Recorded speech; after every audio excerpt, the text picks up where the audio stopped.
Click করুন অ্যাপের bell আইকনে আর সাবস্ক্রাইব করুন এবিপি আনন্দ।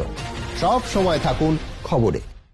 100 দিনের কাজের মজুরি থেকে কাটমানি দাবি না পেয়ে বাড়িতে এসে হামলা, মহিলাকে ধারালো অস্ত্রের আঘাত। বীরভূমের লোকপুরের ঘটনার অভিযোগ তৃণমূলের বিরুদ্ধে।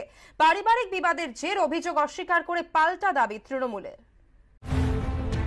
100 দিনে কাজ পাইয়ে দিতে কাটমানি চাওয়ার অভিযোগ নতুন নয়, এবারে সেই কাজের মজুরি থেকেও কাটমানি চাওয়ার অভিযোগ। না পেয়ে মহিলাকে ধারালো অস্ত্র দিয়ে আঘাত, বাড়িতেও ভাঙচুরের অভিযোগ উঠল তৃণমূলের বিরুদ্ধে। ঘটনা বীরভূমের লোকপুর থানার বনকাটা গ্রামের।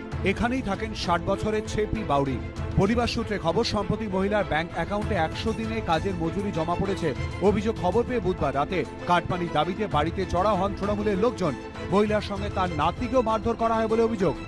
100 দিনের কাজের টাকা অ্যাকাউন্টে ভরেছিল, রাতের অন্ধকারে কাটমানি চাইতে আসে, না দেওয়ার জন্য অপরাধ, মারামারি।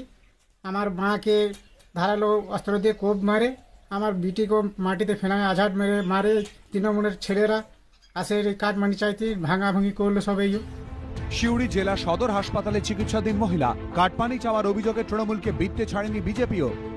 এটা কোনো বিচ্ছিন্ন ঘটনা নয়, সারা পশ্চিমবাংলাতে এই ধরনের ঘটনা ঘটছে। এইরকম একটা অরাজক অবস্থা চলছে। আজকে এই সমস্ত ভয়ভীতি কাটিয়ে উঠে বেশ কিছু কিছু জায়গায় প্রতিবাদ হচ্ছে, আগামী দিনে এর প্রতিফলন ঘটবে। যদিও তৃণমূলের দাবি পারিবারিক বিবাদের জেরেই এই ঘটনা।